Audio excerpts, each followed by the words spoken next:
নবীজি সাল্লাল্লাহু আলাইহি সাল্লাম একদিন আসরের নামাজের পরে সাহাবায়ে কেরামের সামনে জিজ্ঞেস করতেছিলেন যে আজকে তোমাদের মধ্যে নফল রোজা রেখেছো কে?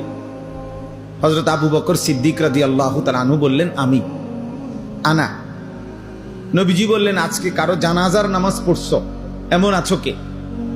নবীজি সাহাবী আবু বকর সিদ্দিক বলেন, আনা, আমি। নবীজি বললেন, আজকে কোনো অসুস্থ রোগী তার সেবা শুশ্রূষা করতে গেছো এমন কে?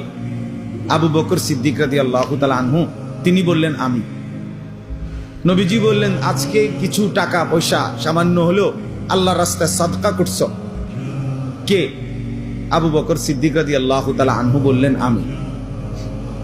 নবীজি সাল্লাল্লাহু আলাইহি সাল্লাম বললেন, হায়, এত গুণ যার একদিনে একসাথ হইছে সে তো জান্নাতে চলেই গেছে। কিতাবের মধ্যে আছে, আল্লামা ইমাম ইবনুল কাইয়িম আল জাওজিয়া রাহমাতুল্লাহি আলাইহি তিনি বলছেন, সেদিন যদি নবীজি গুনে গুনে 100টা নেক আমলের ব্যাপারেও প্রশ্ন করতেন তো 100 বারই আবু বকর সিদ্দিক বলতেন, আমি, আমি, আমি। এমন ছিলেন, এমন ছিলেন।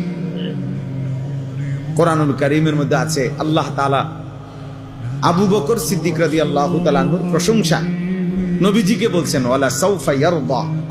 বন্ধু, আপনার আবু বকরকে আপনি দিয়া খুশি করতে পারতেন না, আপনি তারে কদ্দুর দিবেন?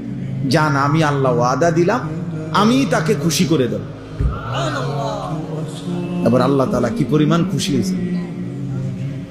এই জন্য ওমর রাদিয়াল্লাহু তাআলা আনহুর মতো সাহাবী উনাকে বলছে যে, হ্যাঁ আবু বকর, তোমাকে কেউ ডিঙ্গাইতে পারবে না, তোমার আগে বাড়তে পারবে না।